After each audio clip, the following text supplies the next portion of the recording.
Professor, excuse me for it. What is love? Baby, don't hurt me. Don't hurt me no more. Baby, don't hurt me. Don't hurt me no more. What is love? Or to be precise, what is love at first glance? And is it true? Love at first glance is a phenomenon when a person feels intense feel of attraction to someone almost instantly upon meeting.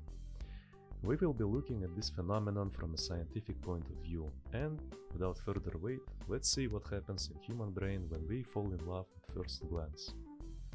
First of all, when we experience that feeling of euphoria and attraction to somebody we like, it's because something about that person activates some neurons in your brain. And these neurons just happen to be a correct sequence that leads to a release of a bunch of hormones, including dopamine, oxytocin, endorphin, and serotonin, and result in you feeling very good. These hormones are responsible for different aspects of falling in love, but most important are dopamine and oxytocin, so let's focus on them. Dopamine is a neurotransmitter chemical that is responsible for pleasure and reward system of our brain. For example, did you ever eat a food so tasty that you want to eat it again and again, and every time you do, it feels very good? Well, that's what dopamine does. It motivates us to seek that thing or action that triggers specific sequence of neurons that release hormones of pleasure and euphoria again and again. You could say that our brain is a drug addict, and you would probably be correct, but it's just how it works. So dopamine makes us seek more and more interaction with person we like, and it helps us create and support a relationship for some time. Oxytocin is also a neurotransmitter that is called a love hormone. It is released during social bonding activities and involve physical activity, such as kissing, hugging, holding hands, and so on.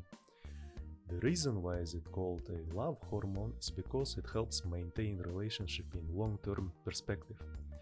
Oxytocin takes this neuron path that formed in the beginning stronger and easier to activate in future.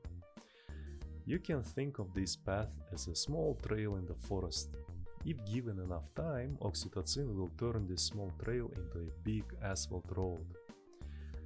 And to put it short, the more time you spend with a person, the stronger your emotional bond will be. However, there is not always a guarantee that initial attraction will work out in the long-term relationship. You cannot just like someone visually and hope that you will feel the same every time you see that person. Our brain will develop dopamine tolerance, meaning that if same neuron path is activated over and over, it will be harder and harder to cause a release of hormones each time. Did I mention that our brain is a drug addict? Well, anyway. This is why it is very important to get to know the person you fell in love with, so that their appearance isn't the only thing causing dopamine release. Maybe you have shared interests that you both can talk over for hours. Basically, try to find more things about your partner that you like. So that once one neuron highway develops dopamine tolerance, you can always rely on others to keep you interested in your passion. So let us conclude. Is love at first glance real? Well, technically yes it is. The love at first glance between you and somebody you just met is same as love between your grandmother and grandfather. But the key difference is that their love has been forged and reinforced over many years, while your new one is very fragile and will die out quickly, if both you and your partner don't dedicate yourself to it. Hopefully this answers the question about love at first glance. Big thank you for watching this video.